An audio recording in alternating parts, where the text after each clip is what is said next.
a police officer for 20 years. I was friends with a tiny homeless man, 4'9" homeless man. After 15 years, one day he just said, "Dave, it's time I tell you my life story." He told me the craziest story I could ever have heard as a police officer. 10 days later, he gets killed in a really bizarre way. So what does he say? He says, "Dave, I was the smallest man to ever serve in the U.S. military," and my mind's like, impossible. But he keeps going. He goes, "Yeah, I served over in Vietnam with the 101st Airborne, and then after my first tour, I went back to Special Forces School, became a Green Beret." I was like, "A Green Beret?" Yeah. So it's like now the story's getting even crazier.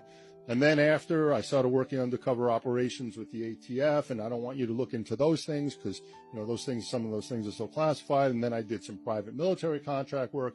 I did some private military contract for the CIA, and I'm like, he's got his story down, and I love my friend, but man, he's obviously much more delusional than I can possibly believe. He starts telling me this information. I'm getting nervous that maybe he wasn't really, as mentally stable as I thought. Okay. Basically, he's telling me he's Captain America.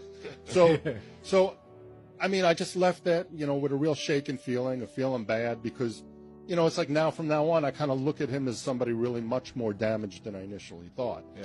So I go home that night, and I'm taking off my uniform, and I'm not even going to think, oh, whatever, let me check on the, Google, who is the smallest guy, and all of a sudden, these old newspaper articles, smallest man wants to join the military, smallest man wants to become a Green Beret, and it's him. Oh, my God. So I'm like, holy shit, the most interesting human being on the face of the earth, the most remarkable, the most incredible, has been living here in Aventura on the streets, and he slept under a tree, and 1 million people every day would pass him by and not even give him a look. And this is the most interesting man in the entire earth. Yeah.